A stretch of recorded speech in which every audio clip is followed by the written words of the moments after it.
जैटी की smart class में आप सबका स्वागत है।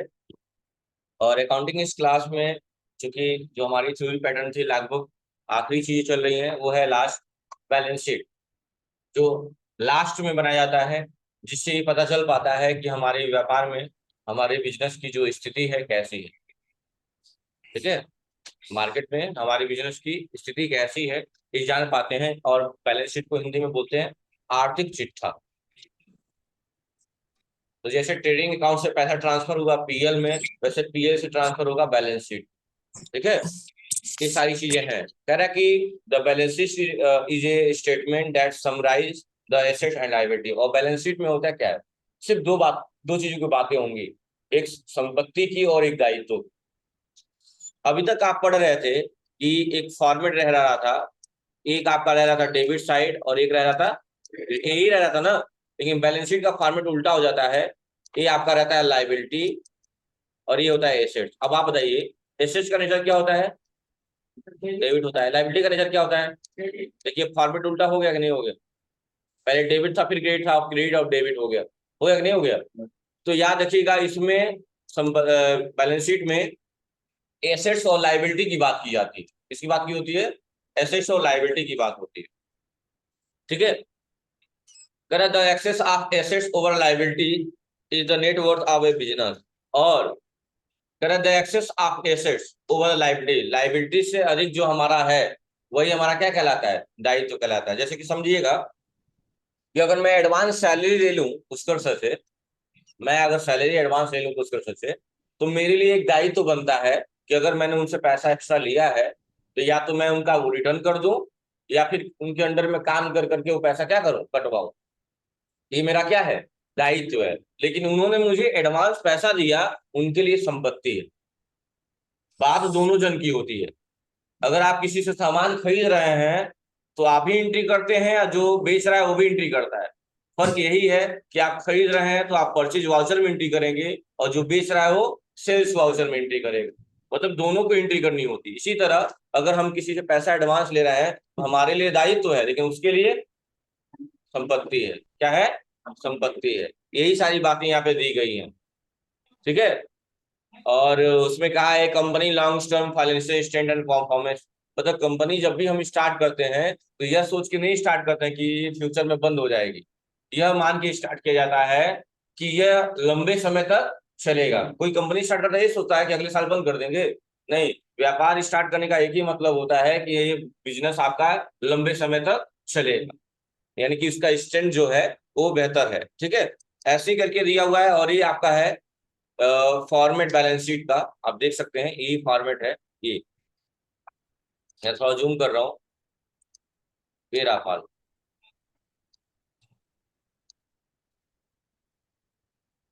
ठीक है, ये फॉर्मेट समझ में आ रही बात। लेकिन हाँ, इसमें कुछ सोचने वाली बात है। सोचिए दो बातें क्या है, क्या हाँ दो दो बार दिया है। उसका रीजन है, इस साइड में नहीं दिया, इसी साइड में दिया है। उसका रीजन है क्योंकि यहाँ तक कुछ सोचने वाली बात है, यहाँ तक कुछ सोचना है बस, उसके बाद नहीं सोचना है। जैसे वहां था सेल्स में से सेल्स रिटर्न घटाना था ना, अभी ट्रेडिंग अकाउंट में क्या पड़े थे, परचेज में से परचेज रिटर्न घटाना था। तो दो अमाउंट वाली बात हो रही थी ना, एक जस्ट बगल में एक बात में। वैसे यहाँ पर एक बात है।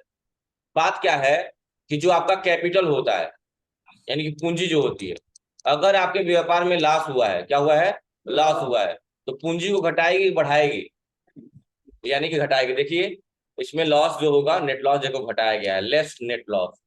अच्छा, अगर ड्राइंग हो गया, ड्राइंग का मतलब आहरण कर लिया आपने, तो वो भी पूंजी को घटाएगी कि बढ़ाएगी, घटाएगी। देखिए ड्राइंग को भी लॉस किया गया है, लेस किया गया है, कम किया गया है। यानी समझिएगा अगर आपका 5 लाख का पूंजी है, कितने का है, 5 लाख का पूंजी है, और आपको 1 लाख का नुकसान हो गया, तो क्या करेंगे, इस पूंजी में से 1 लाख रुपए क्या कर देंगे, घटा देंगे। यानी अब आपकी पूंजी कितनी की हो गई, 4 लाख की हो गई। और उस 4 लाख में से आपने 10,000 रुपया ड्राइंग यूज कर लिया है, तो आपकी पूंजी कितनी हो गई, अब 3,90,000 हो गई। कमी आ रही है कि नहीं आ रही। अगर वही प्रॉफिट हुआ होगा तो मान लो 5 लाख की पूंजी थी और 1 लाख रुपया प्रॉफिट हो गया, अब कितनी पूंजी हो गई, 6 लाख की। और मान लो इसी पूंजी पे आपको 1 लाख का ब्याज मिल गया, अब कितना हो गया, तो बढ़ रहा है ना। तो अब जाहिर सी बात है कोई एक ही दो चीजें आएंगी यहाँ पे, एक ही दो चीजें आएंगी, या तो प्रॉफिट ही होगा या तो लॉस ही होगा, यही होगा ना। तो और याद रखिएगा क्या जोड़ना है क्या घटाना है, ये दिमाग में रखा रहता है। कैपिटल में क्या क्या जोड़ना रहता है, क्या जोड़ सकते हो। अगर प्रॉफिट होगा तो क्या करोगे, ऐड कर दोगे। प्रॉफिट क्या कर देंगे, ऐड कर देंगे। अगर इंटरेस्ट मिला है कैपिटल पे क्या करेंगे, ऐड कर देंगे। लेकिन अगर लॉस हुआ है तो घटा देंगे, ड्राइंग हुआ है तो घटा देंगे, और तब अमाउंट अमाउंट में लिखेंगे। देखिए तब अमाउंट अमाउंट में लिखेंगे। और ड्राइंग आ गया, नेट लॉस आ गया तो नेट प्रॉफिट नहीं आएगा, क्योंकि या तो नेट लॉस आएगा या तो नेट प्रॉफिट आएगा। और मान लीजिए जो बैलेंस है कैपिटल का 5 लाख, हमने यहाँ 5 लाख लिख दिया। लॉस हुआ है 50,000 का, हमने यहाँ पे लिख दिया 50,000। और इंटरेस्ट मिला है 5,000 का, 5,000 यहाँ लिख दिया। अब बताइए क्या घटाएंगे क्या जोड़ेंगे। कैपिटल कितने का है, 5 लाख का। कितना लॉस हुआ है, तो घटा देंगे 50,000, कितना हो जाएगा। और उसमें इंटरेस्ट मिला है, जोड़ देंगे ना, कितना हो जाएगा बैलेंस, 4,55,000। यानी अमाउंट में कितना लिखेंगे। और बाकी तो ऐसे ऐसे पढ़ के लिख दीजिए, बाकी कुछ करना नहीं है। बाकी लॉन्ग टर्म लोन है, लॉन्ग टर्म लोन लिखिए, बैलेंस लिख दीजिए। बिल पेबेबल है, सन्ड्री क्रेडिटर है, उसका बैलेंस लिख दीजिए। गुडविल है, लिख दीजिए बैलेंस। और किसी के लिए नहीं सोचना है, सोचना बस इसी के लिए है आपको, कैपिटल वाले चीज के लिए। कैपिटल में क्या क्या चीजें सोचने वाली है, प्रॉफिट लॉस, ड्राइंग और इंटरेस्ट ऑन कैपिटल, बस यही 4 बातें सोचने वाली हैं। बाकी तो आराम से अपना है। लेकिन इधर कैसे सोचेंगे, इधर क्या सोचना है आपको कि कौन संपत्ति है और कौन लाइबिलिटी होगी, यही बात पे ध्यान देना है। तब जाके आप ट्रांजिशन कर पाएंगे कि किसको किधर लिखेंगे। जैसे बताइए गुडविल की बात करें तो गुडविल का एक परिभाषा है कि गुडविल का हिंदी होता है ख्याति, और परिभाषा की गुडविल एक अदृश्य संपत्ति है। क्या है, संपत्ति है। तो देखिए गुडविल किस साइड में लिखा हुआ है, संपत्ति साइड में लिखा हुआ है। किस साइड में लिखा हुआ है, एसेट्स के साइड में। देखिए अरे यार, एसेट्स के साइड में देखिए गुडविल लिखा हुआ है, देख रहे हैं ना। सन्ड्री क्रेडिटर क्या होता है, क्रेडिट किससे बना, क्रेडिटर क्रेडिट से ना। और लाइबिलिटी क्रेडिट होता है कि एसेट क्रेडिट होता है। तो देखिए क्रेडिट साइड में लिखा है, लाइबिलिटी साइड में लिखा है, इसी तरह पहचानना पड़ेगा। अच्छा, प्रीपेड और पोस्टपेड में क्या अंतर है, पहले भी बताया जा चुका है। प्रीपेड का मतलब जो पहले ही भुगतान कर दिया गया है। अगर पहले ही भुगतान कर दिया गया है तो आपका दायित्व तो नहीं बनेगा। दायित्व तो कम बनता है जब हम कोई सेवा लें और बाद में भुगतान करें। जैसे इलेक्ट्रिसिटी बिल क्या हो गया, लाइबिलिटी में आएगा कि पहले हम लोग यूज करते हैं, 1 महीने के बाद बिल आता है तब पेमेंट करते हैं। समझ में आ रही बात ना, तो यही सारी चीजें हैं। अच्छा, अगर हम बैंक से लोन लिए हैं तो हमें चुकाना पड़ेगा कि नहीं चुकाना पड़ेगा। तो बैंक से लोन लिया क्या है, लाइबिलिटी की संपत्ति है, लाइबिलिटी। तो याद रखिएगा जो बैंक अकाउंट होते हैं, बैंक अकाउंट वो होते हैं एसेट्स। क्या होते हैं, एसेट्स होते हैं। लेकिन जो बैंक ओवरड्राफ्ट होता है, बैंक ओडी, जिसे शॉर्ट फॉर्म में बैंक ओडी और पूरा नाम होता है बैंक ओवरड्राफ्ट, क्या बोला जाता है, एक कर्ज वाला खाता होता है। कौन सा खाता होता है, और ये लिखते हैं लाइबिलिटी साइड में, यानी क्रेडिट होता है। इसका निचर क्या होता है, क्रेडिट होता है, और इसका निचर क्या होता है, डेबिट होता है। और बैंक बॉडी किसमें आता है, लाइबिलिटी में आता है। किसमें आता है, और बैंक अकाउंट एसेट्स में आता है। इसका निचर क्या होता है, डेबिट होता है। बैंक बॉडी का निचर क्या होता है, क्रेडिट आता है। किसमें आता है, लाइबिलिटी में आता है। यानी जो चीज लिए हैं वो चुकाना है, वही आपका क्या है, समझ में आ रही बात ना। तो एक बार देख लीजिए इसमें क्या क्या चीजें दी हुई है। गुडविल, गुडविल का मतलब क्या होता है, ख्याति होता है। परिभाषा भी होता है कि गुडविल एक अदृश्य संपत्ति है। जब संपत्ति आ गया, संपत्ति साइड में लिख दीजिएगा। सोचिएगा मत, सीधा बैलेंस लिखिएगा, बहुत ज्यादा सोचने की जरूरत नहीं है क्योंकि सिस्टम में होता रहेगा। पेटेंट का मतलब क्या होता है, स्वामित्व अधिकार प्राप्त करना। अगर कोई पेटेंट करा रखा है आपने, वो भी आपका दायित्व होगा। क्या होगा, दायित्व होगा। कॉपीराइट है, वो भी दायित्व है। लैंड एंड बिल्डिंग है, एसेट्स है। दायित्व कह रहा हूँ क्या, सॉरी, संपत्ति ना, सॉरी माय मिस्टेक। पेटेंट क्या है, एसेट्स है। कॉपीराइट भी क्या है, एसेट्स है। लैंड एंड बिल्डिंग क्या है, एसेट्स है। प्लांट एंड मशीनरी एसेट्स है। मोटर व्हीकल एसेट्स है। फर्नीचर एसेट्स है। लॉ टूल्स, टूल्स क्या है, औजार है, वो भी क्या है, एसेट्स है। करंट एसेट, एसेट्स ही है। शॉर्ट टर्म इन्वेस्टमेंट, इन्वेस्टमेंट भी एसेट्स में आता है क्योंकि इन्वेस्टमेंट दायित्व नहीं है, ठीक है। आउटस्टैंडिंग इनकम, वो भी क्या है, एसेट्स है। प्रीपेड एक्सपेंस एसेट्स है। क्लोजिंग स्टॉक एसेट्स है। सन्डी डेब्टर एसेट्स में आएगा। बिल जो प्राप्त हो गया है, एसेट्स है। बस इतना याद रखिएगा, जो चीज देना है वही दायित्व है। और जो पा गए हैं वो, या प्राप्त होने वाला है क्या है, वो एसेट्स। कैश चाहे बैंक में हो चाहे हैंड में हो, पहले ही बताया एसेट्स है, याद है ना जब ट्रायल बैलेंस पढ़ रहे थे हम लोग। ठीक है। हाँ, ओवरड्राफ्ट जो कर्ज वाला खाता होता है, लोन अकाउंट। लोन अकाउंट है तो दायित्व है कि एसेट्स है? दायित्व, इसलिए दायित्व साइड में लिखा हुआ है, देखिए। समझ में आ गई बात ना? या जो भी इनकम, अगर इनकम रिसीव हो गया है, इनकम रिसीव हो गया है तब तो संपत्ति है। लेकिन अगर एडवांस में रिसीव हुआ है तो क्या होगा? ठीक है, मतलब रिसीव हुआ है तो मतलब उसके बदले हमें कुछ ना कुछ तो करना पड़ेगा ना। अगर हमने कमीशन एडवांस ले लिया तो हमें उसके बदले में कुछ करना पड़ेगा ना। और रिसीव कर लिया तो संपत्ति बन गई। सैलरी एडवांस ले लिया तो लाइबिलिटी बन गई, और टाइम पे लिया तो संपत्ति बन गई। समझ आई बात ना? ये सब बातों का ध्यान देंगे। एक क्वेश्चन देगा, फॉर्मेट यही होगा बैलेंस शीट का, मतलब पार्टिकुलर अमाउंट नहीं, अब लिखेंगे liability amount, assets amount.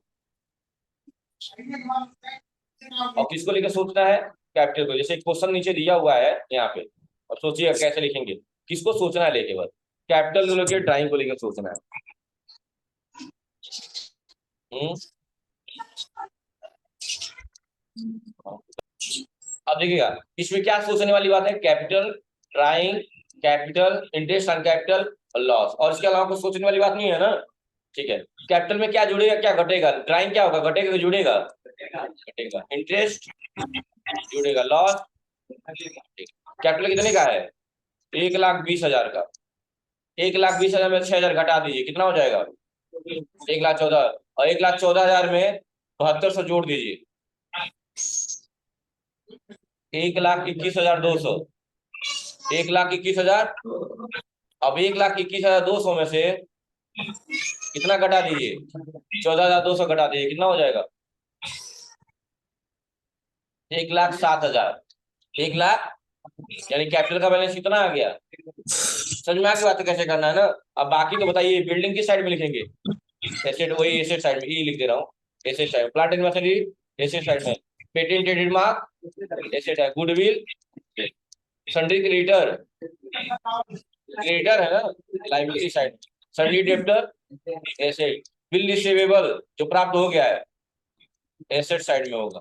Cash in hand asset, cash at bank asset. Long term loan, loan है तो लाइबिलिटी होगी, लॉस लोन, लॉस लाइबिलिटी, दिमाग में रखिए। डिपॉजिट सीआर दिया है, सीआर होगा किस साइड में लिखेंगे? लाइबिलिटी। बैंक ओवरड्राफ्ट कर्ज वाला खाता है, liability. Closing stock asset. Outstanding salary, मतलब आउटस्टैंडिंग सैलरी का मतलब होता है बकाया से, क्या बोलते हैं, बकाया है जो, वो भी क्या है? दायित्व है, बकाया है ना, वो दायित्व। Long term investment asset, prepaid asset. Postpaid liability होती है, कमीशन एक्रूड, कमीशन मिला है, लाइबिलिटी होगा कमीशन मिलना, एसेट्स होगा। और डिपॉजिट डीआर एसेट्स ही होगा, क्योंकि एसेट्स का रिजल्ट भी डेबिट ही होता है ना, इसीलिए एसेट्स होगा। देख लीजिए, ऐसे करना होगा। और क्वेश्चन कैसे होगा? क्वेश्चन होगा, सॉल्यूशन नीचे दिया होगा, ये रहा सॉल्यूशन, देखिए। देखिए सॉल्यूशन दिया हुआ है कैसे, देखिए। कैपिटल का बैलेंस 1,20,000 लिखा हुआ है, लेस किया गया है ड्राइंग 6,000 रुपए, लेस किया गया नेट लॉस 14,200 रुपए, और कैपिटल जोड़ दिया गया है 7200। कितना हो जाएगा? 1,00,000। लॉन्ग टर्म लोन है 20,000, लोन है इसलिए लाइबिलिटी साइड में लिखा है। लॉन्ग टर्म डिपॉजिट है 15,000, देखिए इधर लिखा हुआ है। बस यही बात है कि जोड़ के लिख दिया गया है, आप मत चक्कर में पड़िएगा जोड़ने का, छोड़ दीजिए ना। आप ऐसे मत लिखिएगा, आप सीधे लिखेगा यहाँ पे लॉन्ग टर्म लोन 20,000, और लॉन्ग टर्म डिपॉजिट कितना है? 15,000। कोई दिक्कत है? अभी तो 35,000 में आएगा, जरूरी नहीं है कि हम उसके अंडर ग्रुप में लिखिए, ये सब लिखने की जरूरत नहीं है, ये तो कंपनी में आएगा आपका। ये सब छोड़ दीजिए, इस पर मत ध्यान दीजिए, ये भी ध्यान हटा दीजिए। अब बैंक ओवरड्राफ्ट है 8,000 रुपए, यहाँ लिख दीजिए 8,000। और आउटस्टैंडिंग सैलरी है, यहाँ लिख दीजिए। सन्ड्री क्रेडिटर यहाँ लिख दीजिए। जरूरी नहीं है कि हम टोटल लिखिए, जैसे कि क्या किया ना, तीनों को जोड़ जोड़ के लिखा हुआ है, देखिए। 3-3 का पेयर बना के जोड़ दिया है, क्योंकि तीनों करंट लायबिलिटी के भीतर आता है। तो आप तो ऐसे मत करिएगा, आप तो सीधे सीधा बैलेंस लिखिएगा, ठीक है। जैसे बैंक ओवरड्राफ्ट सीधा सामने 8,000, आउटस्टैंडिंग सैलरी 6500 रुपए, सिंडिकेटर सीधा सीधा 14,000 रुपये, ठीक है, हो जाएगा ना।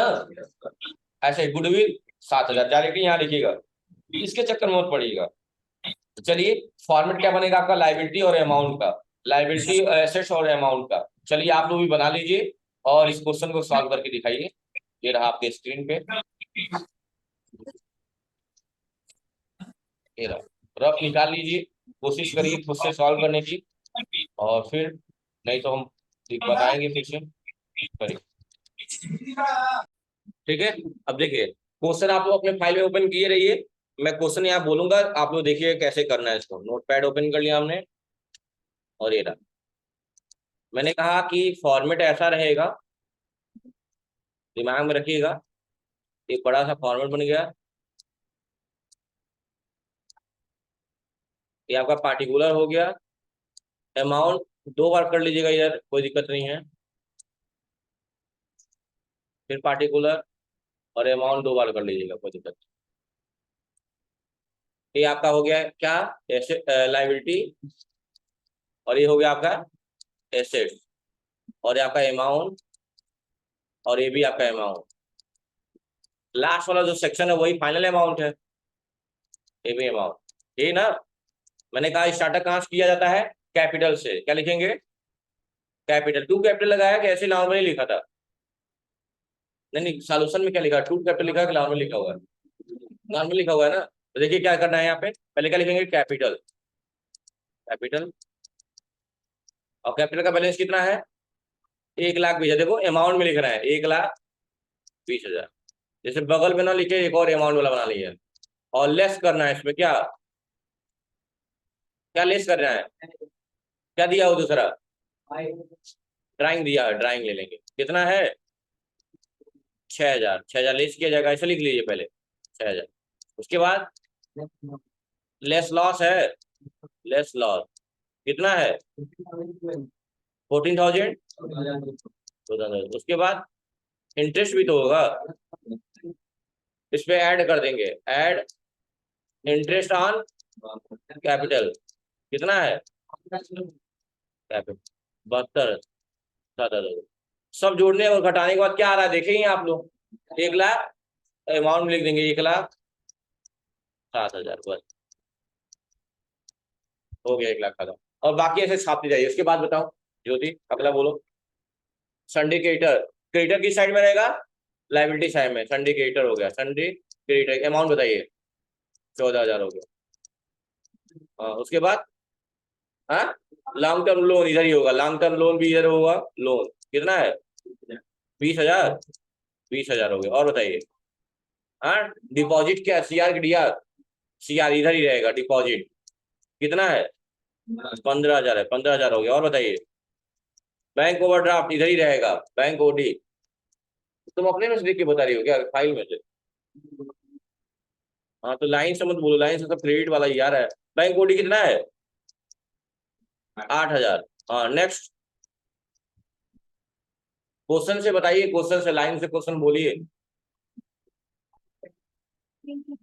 बिल्डिंग है, एसेट साइड में जाएगा, किधर जाएगा, एसेट साइड में बिल्डिंग, अमाउंट लिख दीजिएगा, कितना है अमाउंट, कितना है 32,000। और बताइए, प्लांट एंड मशीनरी इधर ही रहेगा, प्लांट एंड मशीनरी कितना है 16,500। और बताइए, इधर ही होगा, पेटेंट एंड ट्रेडमार्क इधर ही होगा, कितने का है, हाँ 6500। और बताइए, हाँ गुडविल भी इधर ही होगा, एसेट्स ही होगा। और बताइए, हाँ 7,000। और बताइए, डेप्टर भी इधर ही होगा, सन्डी डेप्टर भी इधर ही होगा, अमाउंट 24,000। और बताइए, बिल प्राप्त हो चुका है, इधर ही होगा, एसेट साइड में ही होगा, बिल रिसीवेबल कितने का है 18,000 का। और बताइए, हाँ cash in hand, cash in hand हो गया, हाँ कितने का है 8,700 का। हाँ और कैश एट बैंक है, कैश एट बैंक कितने का है 15,300। और बताइए, क्लोजिंग स्टॉक इधर ही होगा। और बताइए कितने का है 21,000। और बताइए, लॉन्ग टर्म लोन है, इधर ही होगा, long term loan, long term loan तो बोल चुकी हो, हाँ लॉन्ग टर्म इन्वेस्टमेंट होगा, क्या होगा, लॉन्ग टर्म इन्वेस्टमेंट कितने का है, हाँ 10,000। और बताइए, प्रीपेड इधर ही होगा, एसेट साइड में ही होगा, प्रीपेड कितने का है, 750। और बताइए, कमीशन एक्रूड भी इधर ही होगा, कितने का है, हाँ 250। हाँ हो गया, हाँ क्लोजिंग स्टॉक भी इधर ही होगा, हो चुका है क्लोजिंग स्टॉक। और बताइए, खत्म हो गया ना। तो देखिए कौन किधर जाएगा, मैंने लिख दिया।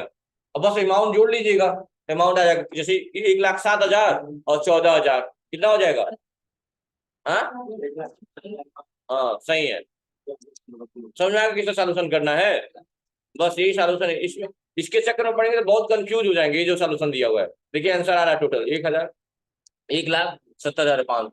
ऐसे सॉल्यूशन करना है जैसे मैं बताया हूँ, देखे ना कैसे सॉल्यूशन करना है, ठीक ऐसे ही करना है। कल होमवर्क दूंगा क्लास में, सॉरी क्लास वर्क दूंगा। आज के लिए सिर्फ इतना ही, थैंक यू।